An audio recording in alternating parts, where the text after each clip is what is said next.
Alright, this is lesson 9.5, the last lesson in Unit 9, and we're going to talk about linear equations versus exponential equations. So your aim today is that I can determine if a function is linear or exponential by comparing tables, equations, graphs, and situations. Linear and exponential functions share many characteristics. This is because they're based on two different but similar sets of principles. So let's remember that linear functions are based on repeatedly adding the same amount, the slope, over and over, right? It's got that constant rate of change. Exponential functions are based on repeatedly multiplying the same amount. Okay, that's what we call the growth factor. So a linear function is a straight line that has a constant, the same rate that you add over and over, and exponential has a growth factor that might increase or decrease.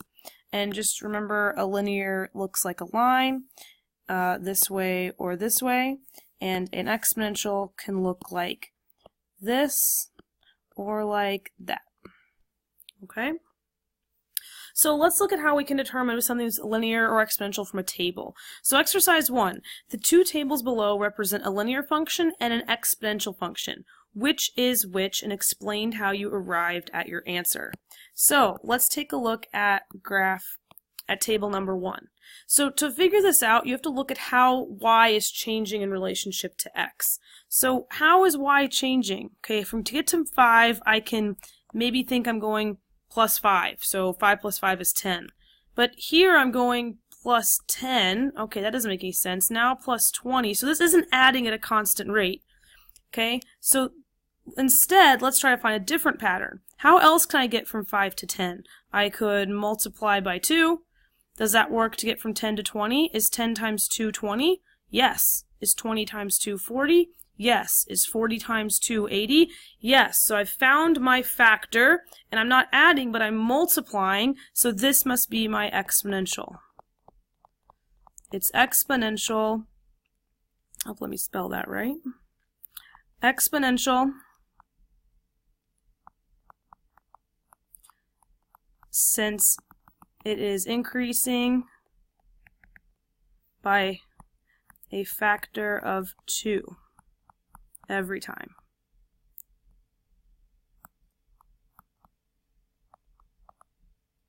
Okay, so this table number 1 is exponential, whereas table number 2, if I'm looking at how it's growing, to get from 8 to 11, I'm adding 3. To get from 11 to 14, I'm adding 3. It's going up by 3 every time. And since I'm adding, there's that keyword adding, this is a linear function. Since it is growing by adding 3 every time. Okay? So this is linear, and the first one was exponential. Okay? So that is how you can determine exponential or linear in a table. Okay, the table is probably the easiest way to see. If you're adding, if it's going up by a constant added, then it's linear. If it's going up by a multiple, then it's an exponential. So exercise 2 now says, find the equations.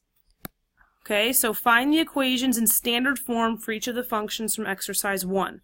So table 1 is an exponential function. So I know that table 1 is exponential.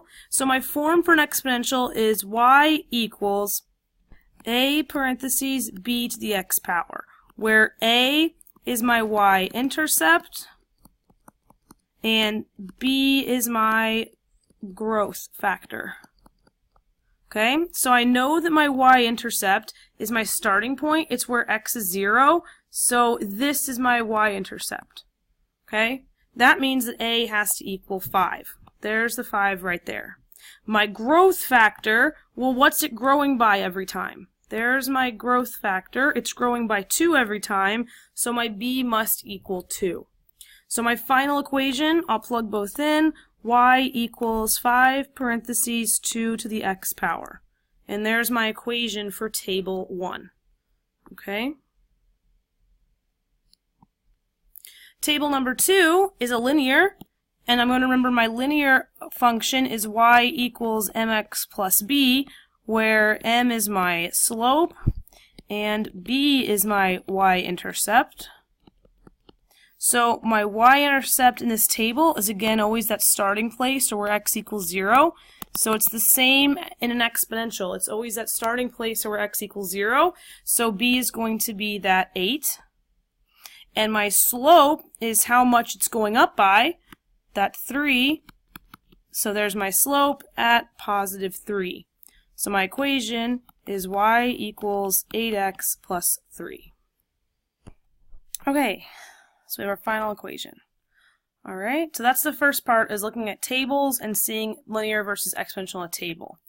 So now let's take a look at how the graphs look. So it's interesting that linear and exponential functions are ones where 2 points on the curve will always determine an equation.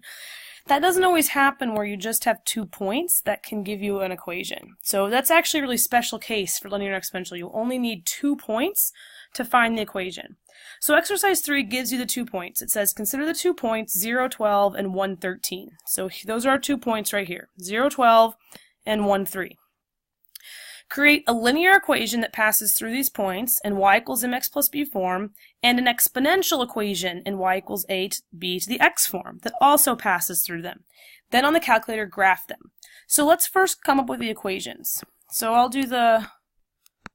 Okay, so first let's do the linear.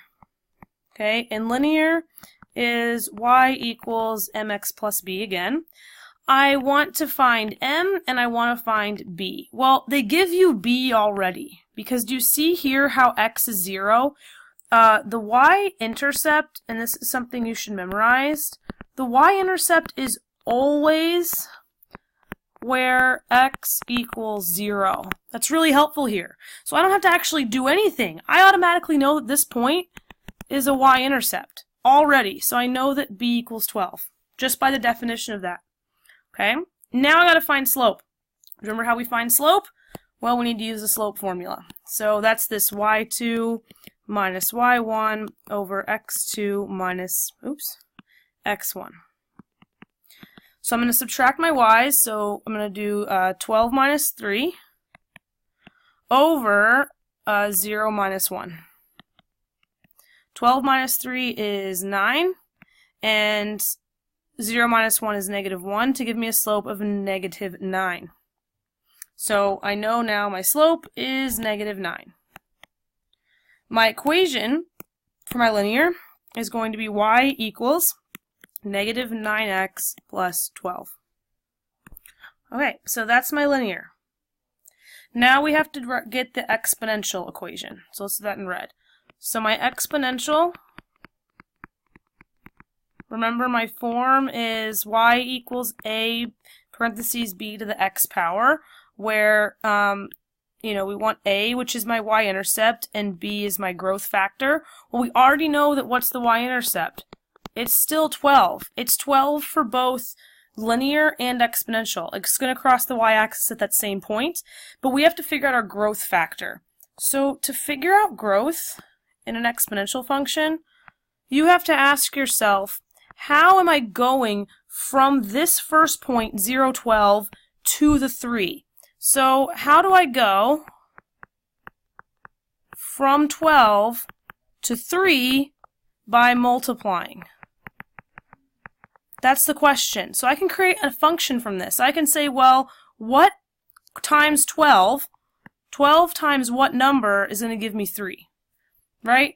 How do I go from a 12 to a 3? So let's solve this. And b is going to equal 1/4. So my growth factor is actually 1/4. Okay? So my final equation for my exponential is going to be y equals, my y-intercept is 12, my growth factor is 1/4, and my variable is the exponent. So I have my equation for my exponential, and over here I have my equation for my linear. Alright, a little bit trickier to come up with this from the points, but it's possible, and it's something we should expect to think about going to Regents of how to do this. Okay? The next thing it wants us to do is to graph this. Now, I've showed you that website earlier, that Desmos. That's what we're going to use here. The Desmos calculator. to help us graph these two equations. Okay, so it wants us to use this window. So here's the x window, -2 to 2, and y is -5 to 15. So I'm going to close this, and I'm going to open up Desmos. Okay, so my first equation, if I go back to SMART, is my linear -9x plus 12. So in here I'm going to put that in. -9x plus 12. Okay, so there's my line. It looks weird right now because I haven't fixed my window, but if I hit this button here, this is add item, add expression, a new line will open up and I can add a second one. So I'm going to go back over to my notes, and the second one I see is 12 parentheses 1/4 to the x. So 12 parentheses 1/4 to the x, 12 parentheses 1 divided by 4 parentheses, oops. Let's make this go over one more. Sorry. Let me get my keyboard up. It's harder on here because I'm using a touchpad, so I can't quite get my keyboard. There we go. Okay. So 1/4 and then raised to the x power. Oops. Oh my gosh, my pen is being all kinds of crazy right now. Okay. Oop, I want the x. Sorry, guys. Let me get my keyboard back up here.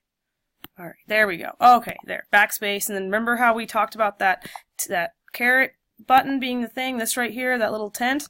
That's how we get raised up, and then we're going to hit x to get that x as an exponent. Sorry about that. I have my keyboard detached, so I can't quite get that easy to push. So see how I've got both my equations in here onto the graphing app. Now I'm going to go back to my problem and look at my window. X is -2 to 2, and y is -5 to 15. So I'm going to go back here and do -2 to 2 on my x-axis. So I want -2, and I want this to be +2. And on my y, I want this to be -5, and this to be 15. Okay, and when I close this, I'm going to see my two graphs. The exponential is in blue, and the linear is in red. Do you see how they both hit the y-intercept at 0, 12, and they both hit at this point at 1, 3? That matches our problem. At 0, 12, 1, 3. So see this little cruddy grid they give you? That's why we use the calculator app, because we're just going to estimate where those points are. I'm going to make my linear, I'm going to make this be, let's see, 1, 2, actually let's make this out a little bit more. 1, 2, 3, and actually, so let's make the linear purple. So the linear function is like this, right? Where here's the point 0, 12, and my exponential was in red, and it looked like, oops, not like that. It did not look like that. Let's try again. Okay, and my exponential looked like, actually let's go back. How did this look? Okay, so it cut up there and came down and around. So we're going to cut up here, and it looked like that. A little nicer on the calculator, but the two major points we have are the 0, 12 and the 1, 3. Sorry this took me so long, guys. It's hard to go back and forth without my keyboard. So there's the 1, 3. Okay? It'll be much easier if you're in class doing this and have those yellow calculators and have to go back and forth. Alright? Alright, let's take a look at exercise 4. Exercise 4 talk about average rate of change, the slope. So recall that linear functions have a constant average rate of change. That's of course why they have a constant amount added for every constant change in x. Let's examine the average rate of change for an increasing exponential. The exponential function f of x equals 4, 2 to the x is shown partially in the table below. It wants us to find the average rate of change over each of these intervals. So I'm going to do the first one for you guys, and what I'd like you to do is do this on your own, because this is something we've learned a while ago to find rate of change. So y2 minus y1 over x2 over x1 equals the rate of change. Okay? So for the first one, I'm going to have on the bottom 1 minus 0, okay, because that's my x's. What is the matching y value at 0? 4. What's the matching y value at 1? 8. So there's my first y2 minus y1. So like this is like saying y2, y1. This is like saying x2, x1 for the first problem. I'm going to simplify. 8 minus 4 is 4, and 1 minus 0 is 1. So for A, my rate of change is 4. Okay, now I'm going to do the second one. Okay, and you should pause and try these on your own for practice. This is really good practice and something you should know how to do. Okay, so now I have 1 and 2, so I'm going to put 2 minus 1 here. And now I'm going to be looking at these two, right? What's the y value at 1? It is 8, so this is like my y1 and x1. And at 2, it is 16, so this is like my y2 to get 16 minus 8. 16 minus 8 is 8, and 2 minus 1 is 1, so I get a rate of change of 8, which makes sense because if this is exponential, you know, it shouldn't be the same rate each time. I should be getting a different rate every time. For the third one, I have now 3 minus 2. At 3, my y value is 32, so I'm going to have 32. And at 2, my y value is 16. 32 minus 16 is 16, and 3 minus 2 is 1, so there we get an even bigger rate of change. And finally, for my last one, I get 4 minus 3 on the bottom. At 4, I have a y value of 64, and at 3, I have a y value of 32. 64 minus 32 is 32, and 4 minus 3 is 1, so I get a rate of change of 32. Now, what do you see happening? What is happening to each rate of change as we go in the table? 4, 8, 16, 32. It's going up by that same growth factor as the table, right? It is increasing by the growth factor.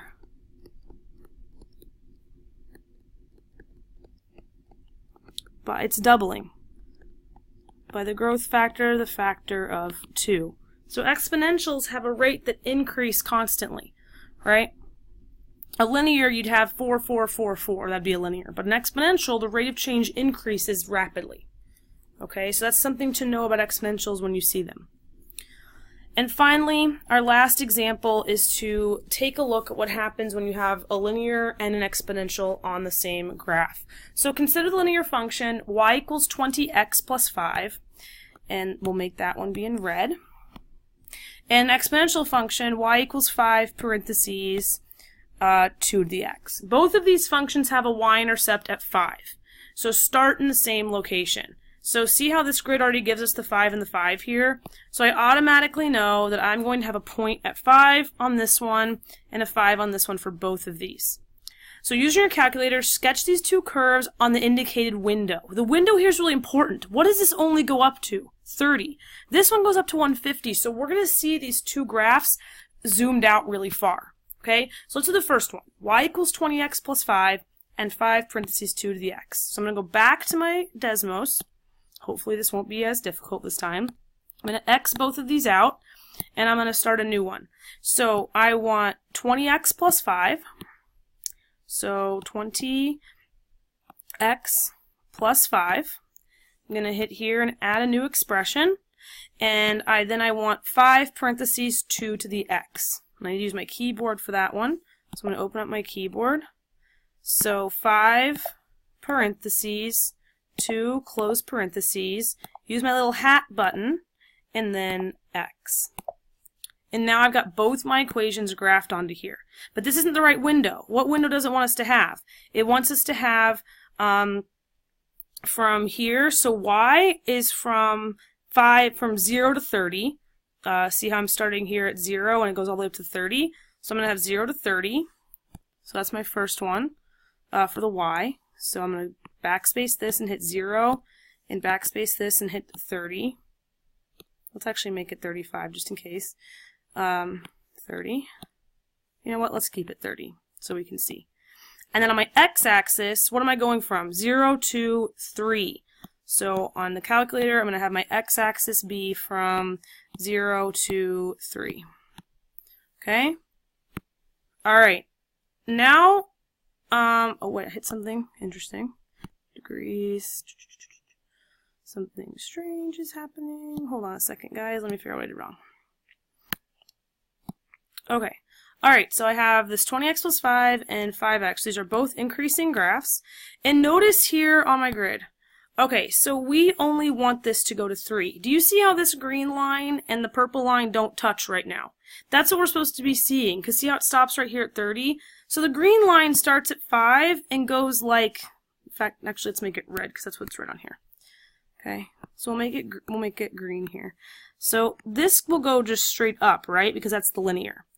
The exponential one is doing this, right? It looks like this. With me? Does that match what we just have on here? Yeah, see how there's the purple line going up? There. But watch what happens in this second graph when I go all the way up to 150 and 6. So I'm going to change my window to having 150 on my Y. I'm going to go all the way up to 150. And on my X, I'm going to go all the way to 6. And look what happened. Look the purple line. What did it end up doing? It intersected right here, and it passed the line and went up higher. So if it's really important we notice this, that an exponential will always catch up to a linear. This will continuously go straight, but the exponential at some point will curve around and go past the line when you zoom out. Okay, and I'm going to show you guys how to do this on your calculators in class, but Desmos shows it really well, that an exponential will catch up with a linear function. Letter C asks the question why. Why will it always catch up? Because a linear grows at the same rate every time. But an exponential